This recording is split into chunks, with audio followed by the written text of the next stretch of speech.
bajarse la calle, no hay que bajarse porque... Qué terrible discusión aquí, ¿no? Yo me voy de este programa. Bueno, seguimos hablando del tema Chile porque, claro, no nos deja de preocupar todo lo que ha habido, pero tenemos que abordar otras temáticas. Nosotros somos muy amigos de Cuba, nos hemos constituido en todo este tiempo en un país que se ha solidarizado con la causa cubana. Nuestro presidente alguna vez ha reclamado por Cuba en organismos internacionales y, bueno, Trump ha entrado en una época diferentísima. Trump está echando por tierra todo lo que hizo Obama y tal vez lo que hicieron anteriores gobiernos. Ha entrado en la era Trump hacia Cuba. Es así como se menciona en el discurso que tuvo y en la nota que presentamos a continuación.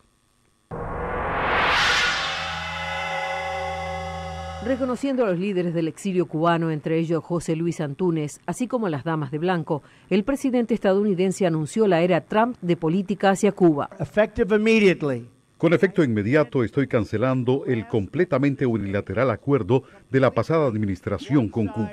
Con este anuncio, el presidente Donald Trump subrayó a su electorado en Florida que cumplió su promesa de campaña. El régimen de los Castro le ha enviado armas a Corea del Norte y ha inflamado el caos en Venezuela. Mientras encarcela a inocentes, ha protegido a criminales, estafadores y terroristas. Esta es la simple verdad del régimen de los Castro. Al firmar su compromiso, el presidente procedió a enumerar sus condiciones para el gobierno de Cuba.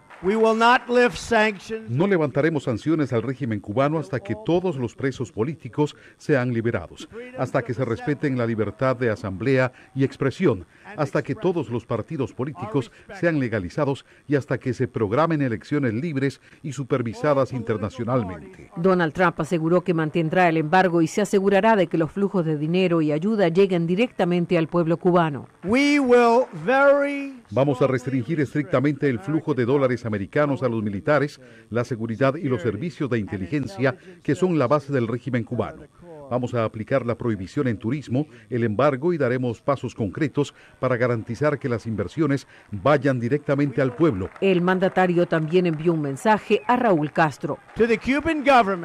Al gobierno cubano le digo que ponga fin al abuso de los disidentes, libere a los prisioneros políticos, deje de encarcelar inocentes, que se abra las libertades políticas y económicas y entregue a los fugitivos de la justicia estadounidense. Finalmente aseguró que respetará la soberanía manteniendo las embajadas abiertas, pero su administración no dará la espalda al pueblo cubano. Bueno, qué difícil, ¿no? Estos juegos políticos y estas...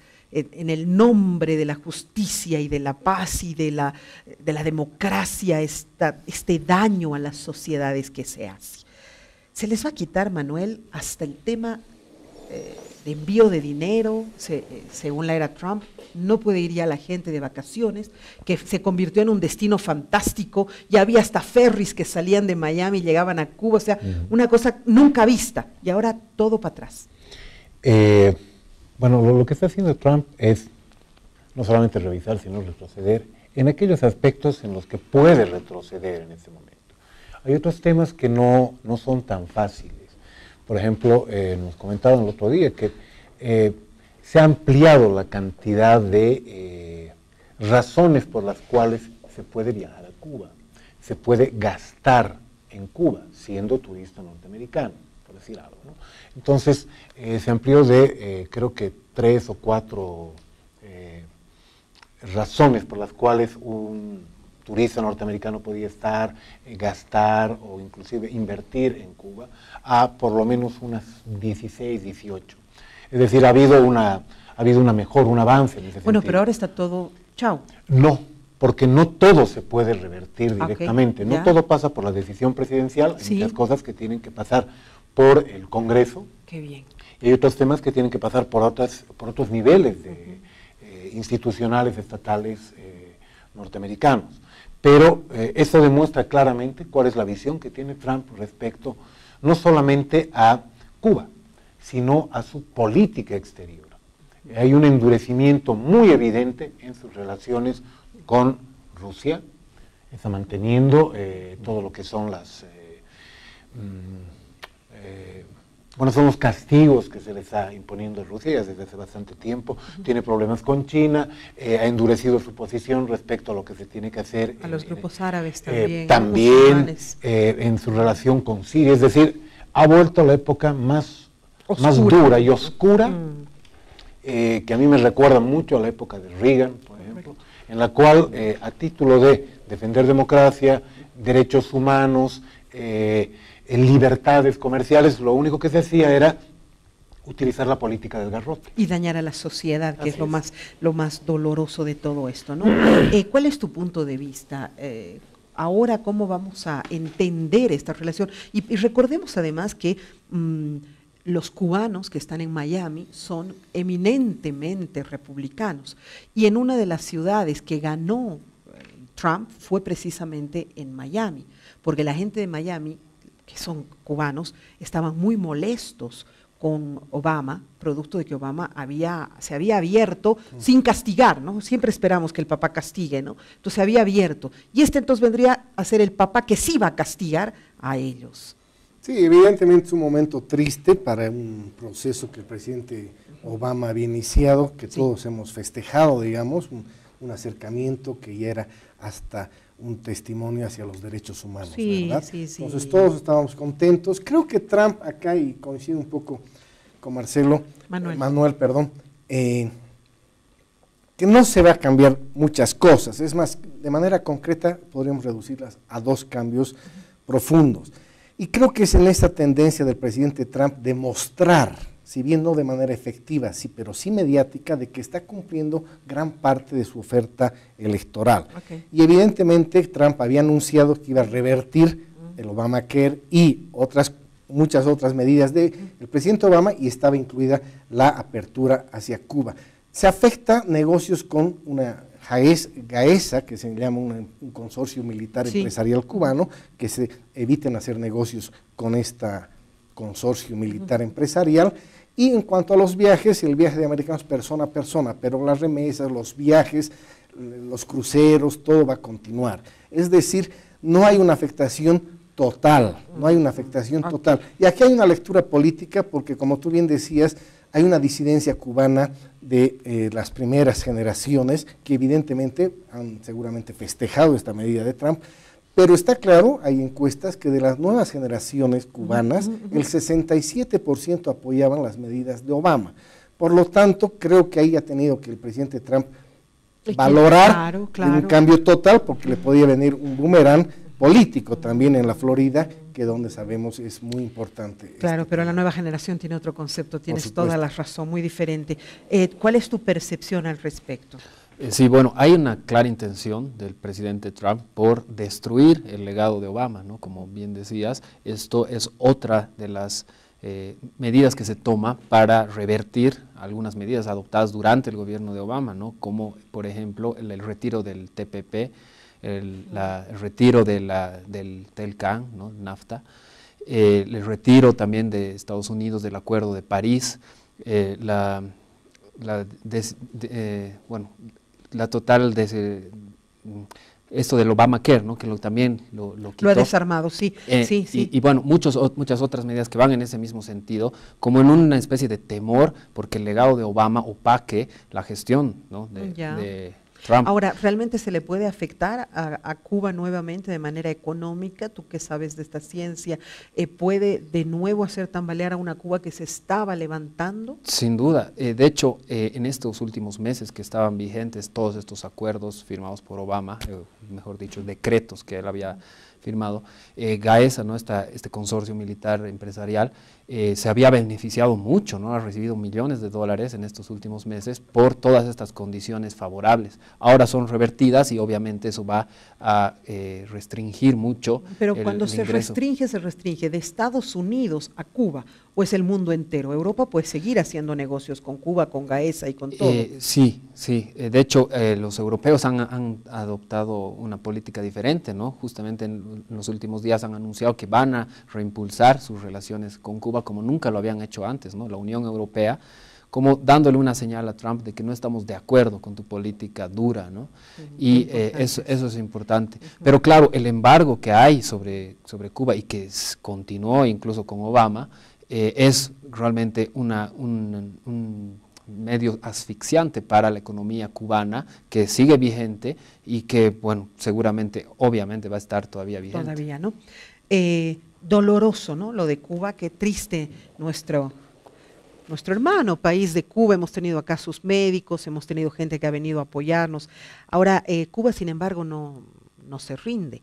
Ha habido una respuesta muy fuerte que anuncia que ellos no van a negociar de ninguna manera bajo presión. Vamos a verlo.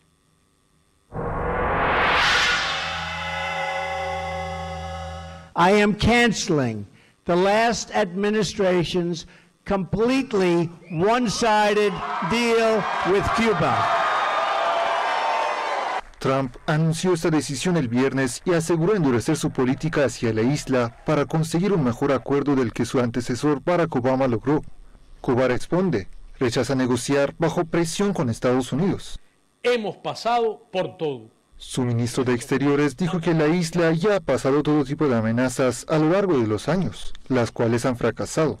Cuba no realizará concesiones inherentes a su soberanía e independencia, no negociará sus principios ni aceptará condicionamientos, como no lo ha hecho nunca, jamás, a lo largo de la historia de la revolución.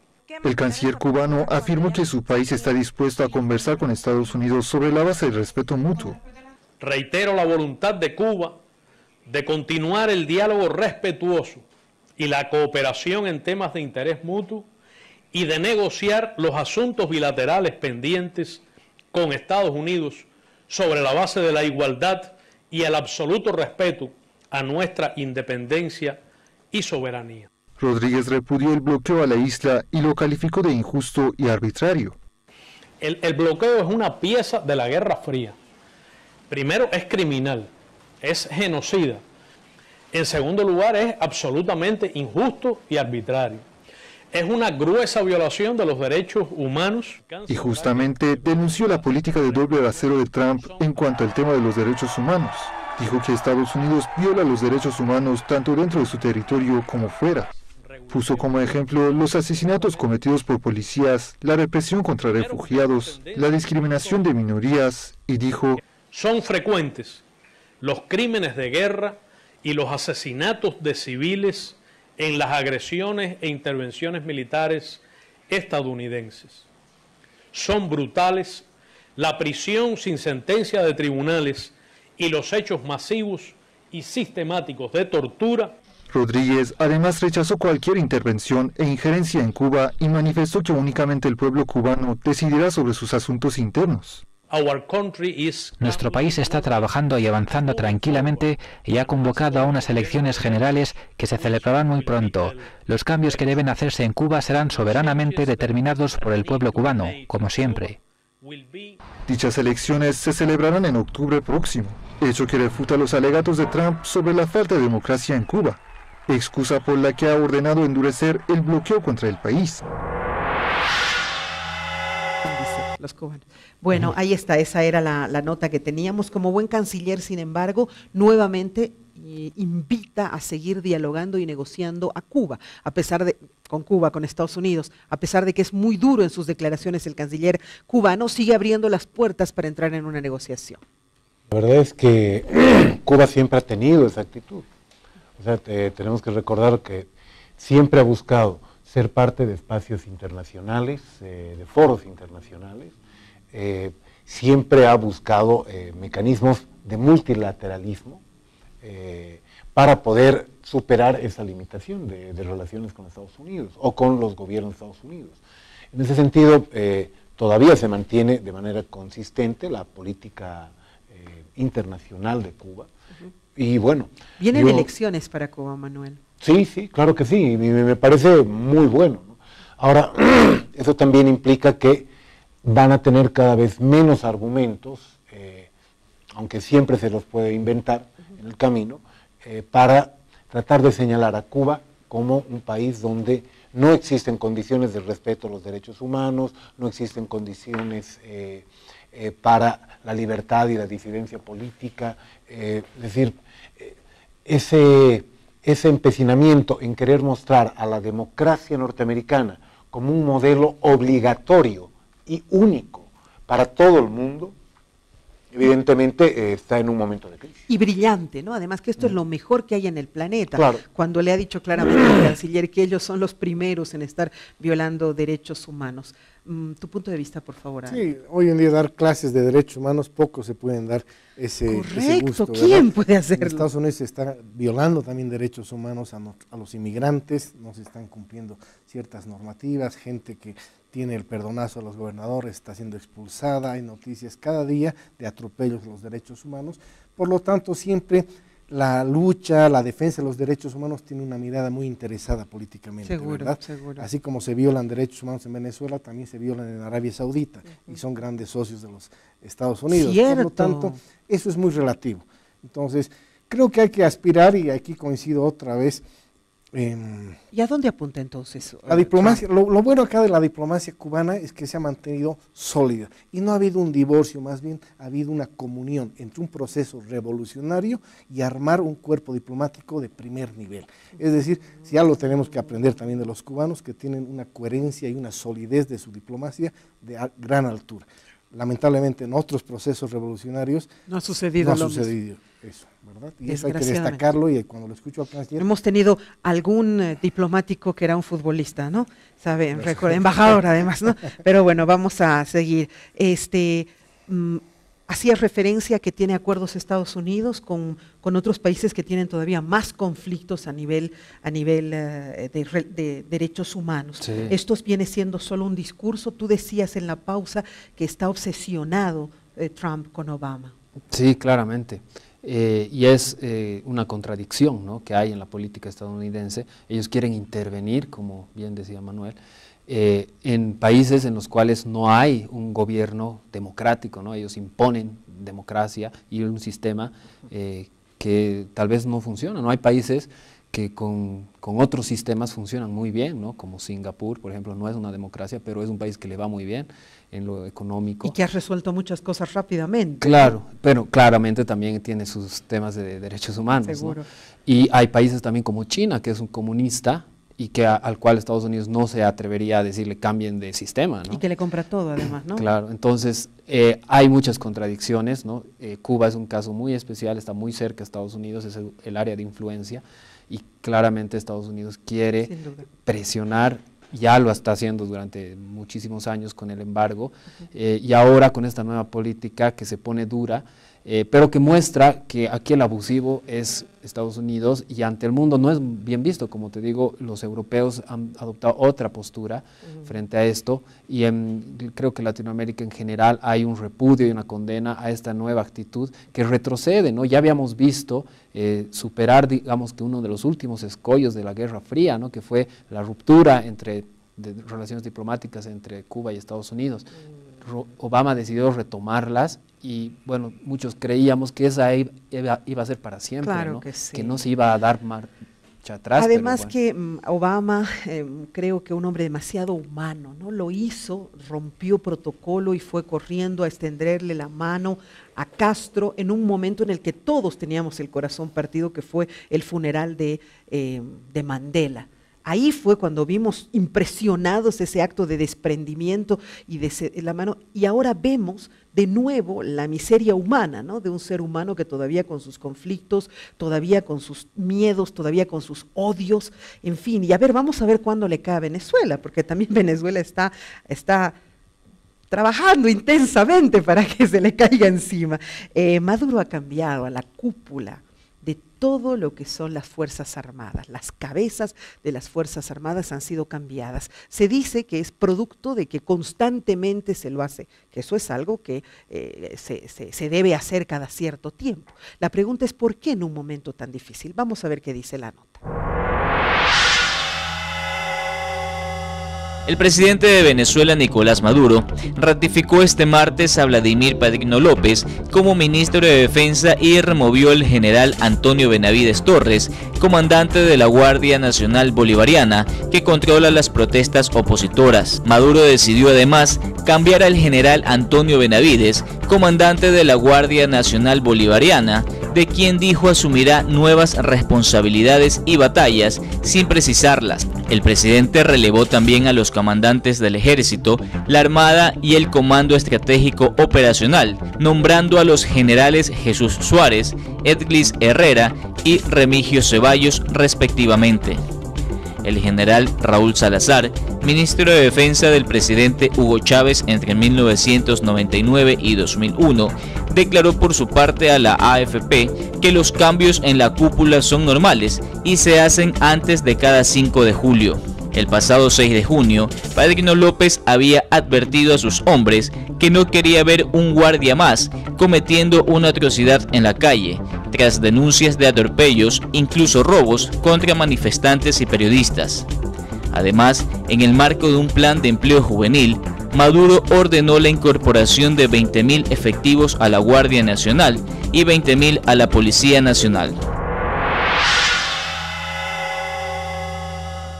Ya, perfecto. Bueno, ahí está. Toda la cúpula se cambia en un momento tan importante. Manuel, ¿qué sucedió? ¿Ha sido una cúpula que ha cometido errores? ¿Es una forma de oxigenar para que la población no vea los mismos protagonistas? ¿Cuál sería la lógica en todo caso? Mira, yo creo que estamos viendo un momento de ajustes internos importantes dentro del gobierno bolivariano de Nicolás Maduro, porque no solamente se cambia a la cúpula de las Fuerzas Armadas, también se está en medio de un proceso constituyente, se está en medio, y eso ha implicado una serie de ajustes, una serie de cambios. Es un momento muy crítico para el gobierno de Nicolás Maduro. Entonces no me sorprende, la verdad, que existan esos cambios, estos ajustes, porque a diferencia no debilita la lealtad y la cercanía que tiene con las Fuerzas Armadas. No, definitivamente para nada. Y tampoco creo que muestre una crisis en la relación con las Fuerzas Armadas. Lo que pasa es que a veces tenemos una imagen de lo que está sucediendo en Venezuela, pero como si estuvieran en medio de una guerra civil, los enfrentamientos fuesen permanentes y en todo el país, cuando en realidad hay una seria crisis, pero no para nada de las dimensiones que se muestran en muchos medios de comunicación. Especialmente CNN, que se ha convertido en enemigo acérrimo del gobierno. Sí, en eso están en la misma línea que Trump, ¿no? O sea, ambos señalan a CNN como su principal adversario. Pero en el caso venezolano, o sea, es un indicio de que existen muchas cosas que se están moviendo, que se están dinamizando dentro de la política venezolana, que esperemos evidentemente arriben a un proceso de diálogo. Y ahí es la oposición venezolana la que tiene que abrirse al diálogo y dejar de armar con escudos, con cascos, con bates, con máscaras antigás, alimentar a la gente durante semanas para mantenerlas en las calles. Sí, yo quisiera saber qué sociedad, qué grupos sociales que no estén financiados pueden contar con esas condiciones y capacidades de movilización durante, ¿cuánto tiempo? ¿2 meses? Sí, ya 3 son meses. Más de 60 días, sí. Sí, o sea, es una situación sumamente compleja, ¿no? Entonces, yo me imagino que es solamente parte de un proceso de Pero se continúa con las elecciones subnacionales, ¿no es cierto? Eso es un hecho que de repente puede ayudar un poco también a oxigenar de alguna forma algunos espacios políticos. Sí, eso hubiera sido una de las soluciones primeras. Está yendo, ¿no? Con más efectividad, pero hoy en día se cruza con un referéndum que ya está cuestionado de origen, ¿verdad? O sea, la constituyente que él quiere convocar no la reconoce la oposición como un mecanismo que pueda alivianar esas tensiones. El propio Papa manda un mensaje diciendo que la constituyente es un peligro para la tranquilidad de Venezuela. Por lo tanto, un poco haciendo la misma referencia, estos cambios militares pueden obedecer a diferentes escenarios. No tengo una posición clara, pero me imagino los escenarios posibles, que son cambios regulares, es decir, que están dentro de los tiempos que se pueden manejar a nivel de cambio de destinos entre militares. El sistema venezolano se apoya, y lo he dicho muchas veces, en las Fuerzas Armadas, sí, pues, ¿verdad? Claro. Entonces puede haber también liderazgo dentro de las Fuerzas Armadas que quieren estar a esas cabezas y están pidiendo, obviamente, quizá legítimamente, ocupar esos puestos de relevancia en las Fuerzas Armadas. Y el otro escenario que sí nos podría permitir avisorar una crisis en las Fuerzas Armadas de cuestionamiento al poder de Maduro. Puede ser. Por lo tanto, no lo veo pero como no creo Manuel, de las, es decir, no lo creo, pero creo es un escenario. Cúpulas, no creo es un escenario cúpulas, posible, ¿no? ¿verdad? Porque los militares, yo no sé si ¿Será? Maduro es el que no quiere dar brazo a torcer en las negociaciones o es las propias Fuerzas Armadas. Ahí hay una simbiosis. ¿Será que en algún momento las Fuerzas Armadas se le han parado y han dicho no podemos continuar haciéndole porque las frente? Fuerzas Armadas encuentran en el régimen de Maduro su mayor comodidad, su mayor relación de prebendalismo con el poder. Por lo tanto, creo que es muy difícil que las Fuerzas Armadas cuestionen el poder Maduro, salvo liderazgos muy individuales. Okay. Interesante. Bueno, ¿qué dices? ¿Lo ves de la misma manera? No, la verdad yo creo que hay un cierto temor a que los militares se rebelen y, bueno, traten de desestabilizar el gobierno, ¿no? Esto porque hay algunos militares que se han manifestado en rebeldía, hay algunos disidentes de las Fuerzas Armadas de Venezuela que han dicho que esto es una dictadura. Las redes sociales, YouTube está lleno de militares que están en contra, que convocan al resto de sus camaradas. Y algunos que se califican como chavistas, que dicen que Maduro está destruyendo el legado del comandante, ¿no? Entonces, hay ese temor, a mí me parece que es así, porque además la crisis está llegando ya tiene más de 80 muertos, me parece, ¿no? E incluso había un rumor, que también lo vi en las redes sociales, de que si llegaban a 100 los muertos, ya las Fuerzas Armadas iban a tomar otra posición. Y a eso se suma también el llamado que ha hecho Leopoldo López desde la cárcel a que los militares se rebelen, ¿no? A que la Guardia Nacional, que es una policía armada también, no sigan las instrucciones de sus superiores, de que dejen de reprimir al pueblo, ¿no? Ese era el llamado, y esto se conjunciona justo ahora con este cambio tan grande, ¿no? De máximas autoridades, que me parece que reflejan ese cierto inestabilidad, temor. sí. Temor e inestabilidad. Me tengo que ir, pero podemos tener una frase para cerrar. En todo caso, Manuel, ¿cuál sería tu conclusión al respecto en Venezuela? Que yo quería tocar también la reunión en la OEA, donde se han dicho de todo, la representante de Venezuela la ha peleado, pero no parecía una diplomática, más bien. Bueno, no importa, lo trataremos en otro momento. La única frase es, creo yo, una constituyente es diálogo. Una constituyente es un pacto social. Lo hemos vivido nosotros. Entonces, si la dimensión del quiebre en Venezuela es tan grande, amerita una constituyente. Ir por otro camino es simplemente tratar de aprovechar la coyuntura. Muy bien, gracias Manuel por haber estado con nosotros. La misma pregunta, por favor. Tu diálogo, desprendimiento en la sociedad venezolana de opositores y oficialismo va a ser el único escenario que evite más muertes, y quizá Venezuela en un mediano plazo pueda encontrar otra vez el camino de la democracia, el camino del reencuentro en esa sociedad que está muy dividida, muy herida con estos 70 y tantos muertos que ya tenemos hoy en día. Desprendimiento, eso es fundamental, ¿no? Desprendimiento, soltar, dejar ya ese poder de tanto tiempo. ¿Cuál es tu conclusión? En esa misma línea, ¿no? Creo que un desprendimiento importante del gobierno, un cambio, tal vez elecciones anticipadas o algo que realmente muestre que se quiere resolver este problema, ¿no? Lo de la constituyente, en realidad, como lo ha dicho la fiscal general del Estado, va en contra del legado que tenía Chávez, ¿no? Y que él consideraba como la constitución, la mejor constitución del mundo, pero ahora se la quiere cambiar. Entonces hay contradicciones, ¿no? Ojalá que se llegue a un diálogo. Gracias, Andrés, por haber estado con nosotros nuevamente. Gracias a ti. Nos vamos. Hasta de una relación uno se aleja cuando ve que está haciendo daño. Yo me pregunto, ¿te cuesta tanto una persona a la que amas, pero si ves que eso está dañando al otro, lo dejas? ¿Por qué estos seres humanos se aferran cuando ya ven inclusive sangre derramada? Un abrazo, hasta mañana.